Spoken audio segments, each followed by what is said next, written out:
Habib itu dianggap orang berani banget, sehingga orang mencari-cari siapa di belakang Habib. Nggak ada backingan.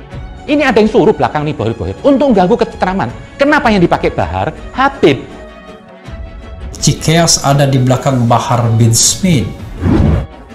Refli Harun mengeluarkan YouTube bahwa Habib itu di belakangnya Cikeas. Saya nggak ada urusan. SBY apa di belakang mana ada. Saya SBY aja nggak kena.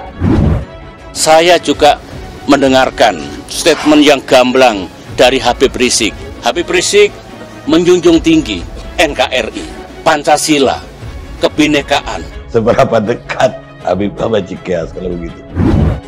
Bahwa Bahar bin Smith tidak akan ditangkap polisi karena ada Cendana dan Cikeas di belakangnya.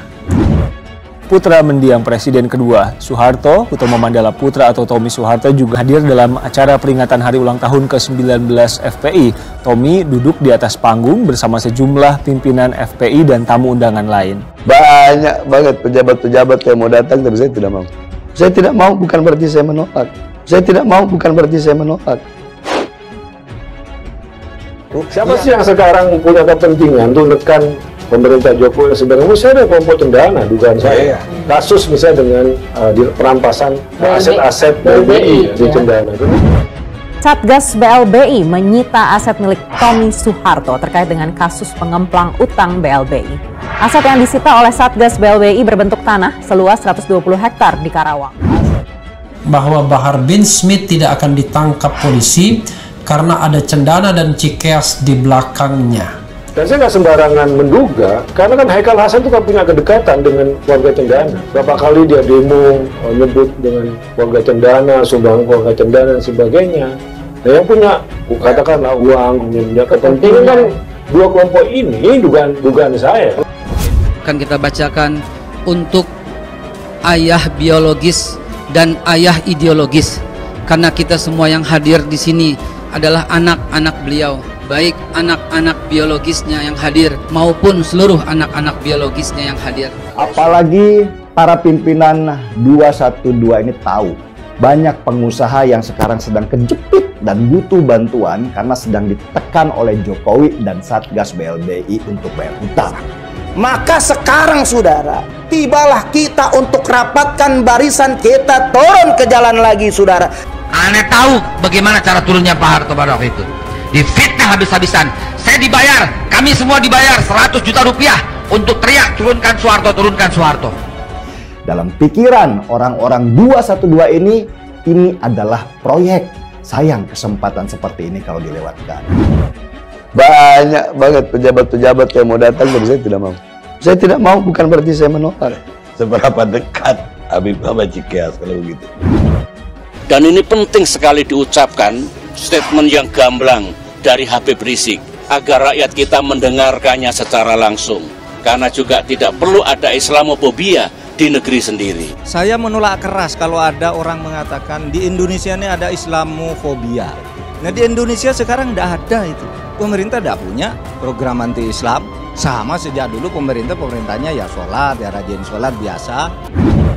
Bahwa Bahar bin Smith tidak akan ditangkap polisi karena ada Cendana dan Cikeas di belakangnya.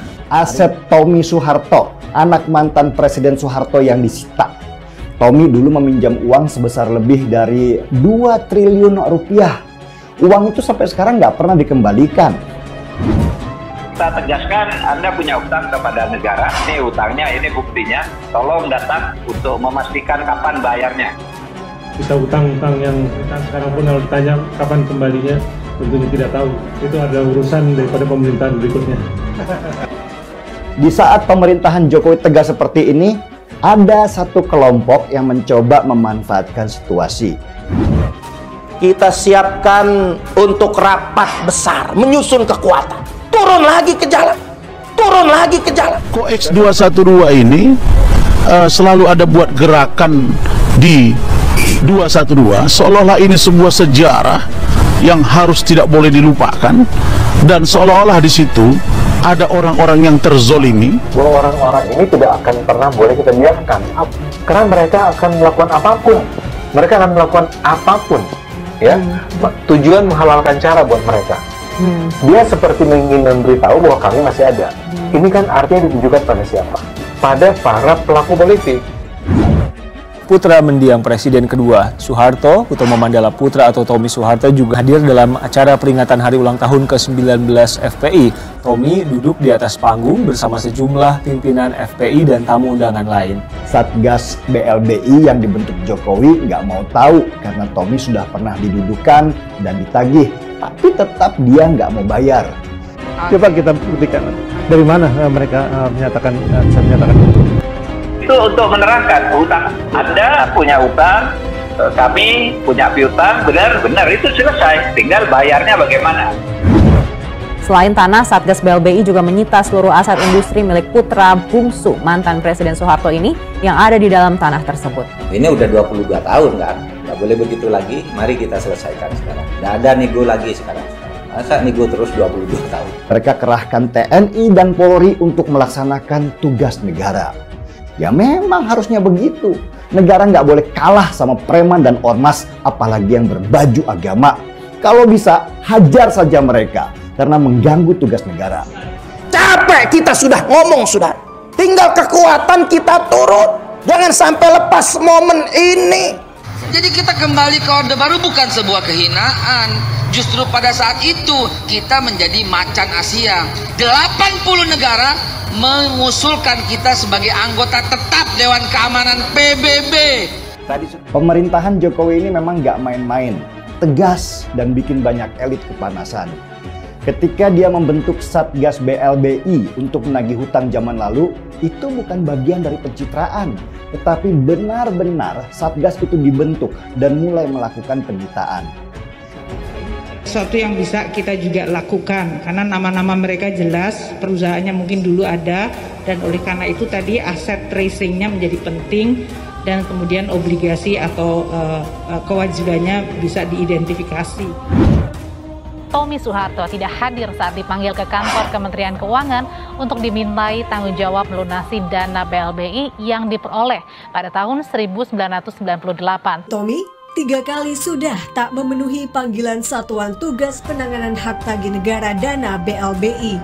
Tommy hanya diwakilkan kuasa hukum di kantor Direktorat Jenderal Kekayaan Negara (DJKN). Tetapi di periode kedua Jokowi udah nggak peduli, toh gua nggak akan dipilih lagi.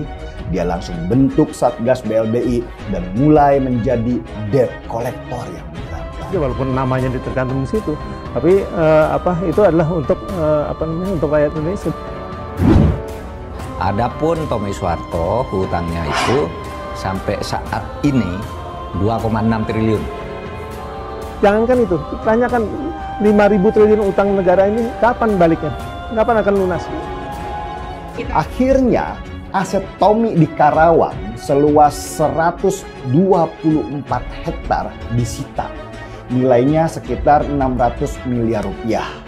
Dan masih ada lagi aset-aset Tommy Soeharto yang dulu dijadikan jaminan akan disita untuk membayar hutang-hutangnya. Kita akan bekerja sama dengan Bank Indonesia dan OJK agar tadi akses mereka terhadap lembaga-lembaga keuangan bisa dilakukan pemblokiran. Inilah hal yang saya kagumi dari Jokowi ini. Kecil badannya, gede nyalinya. Yang dulu itu gede badannya, kecil nyalinya. Ya, saya rasa Bapak sedih kalau lihat keadaan kita seperti ini. Jadi apa yang sudah beliau bangun selama ini kok kelihatannya tidak maju, tapi agak sedikit mundur. Hutang yang tadinya berapa sekarang udah ribuan triliun. Itu di bokongnya truk itu ada gambarnya Pak Harto. Pak Harto tersenyum, ada tulisannya, "Iya le, enak zamanku tuh." Bagaimana enak zamanku tuh? Ya tentu saja Mbak, enak zaman sampean. Dulu Soehartonya cuma sampean tok. Sekarang hampir semua orang Soeharto semua. Pemerintah masih memburu aset negara yang hilang akibat skandal mega korupsi bantuan likuiditas Bank Indonesia. Kalau sudah ada niat buruk untuk korupsi, ada menstreanya, harus ditindak. Silahkan digigit saja.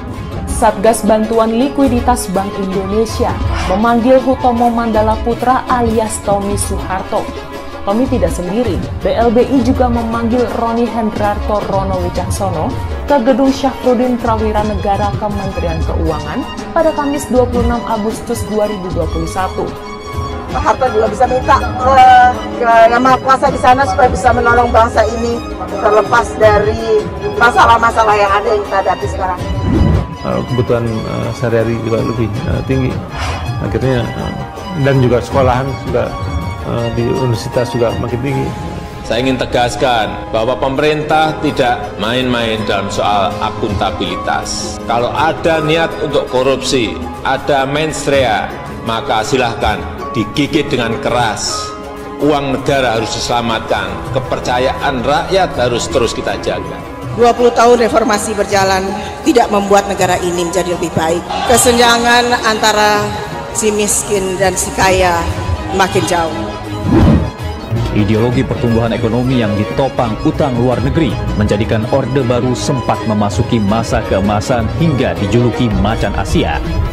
Namun pondasi ekonomi yang rapuh karena dibangun dengan budaya korupsi, kolusi, dan nepotisme membuat pertumbuhan tinggi bukan bangunan yang kokoh.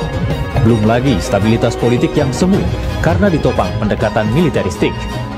PDB-nya tumbuh 8%, barang-barang dari luar tidak boleh diimpor, kemudian monopoli, kemudian distorsi yang terjadi, misalnya Anda bayangkan dulu monopsoni cengkeh ya, mobil nasional, terigu, semen. Saya mau tanya, zaman Pak Harto dan zaman Pak Jokowi enak mana Pak? Oh enak Pak Harto. Sebabnya kenapa Pak? Karena dulu itu saya masih cantik muda. Ini. Tommy Soeharto tidak hadir saat dipanggil ke kantor Kementerian Keuangan untuk dimintai tanggung jawab melunasi dana BLBI yang diperoleh pada tahun 1998.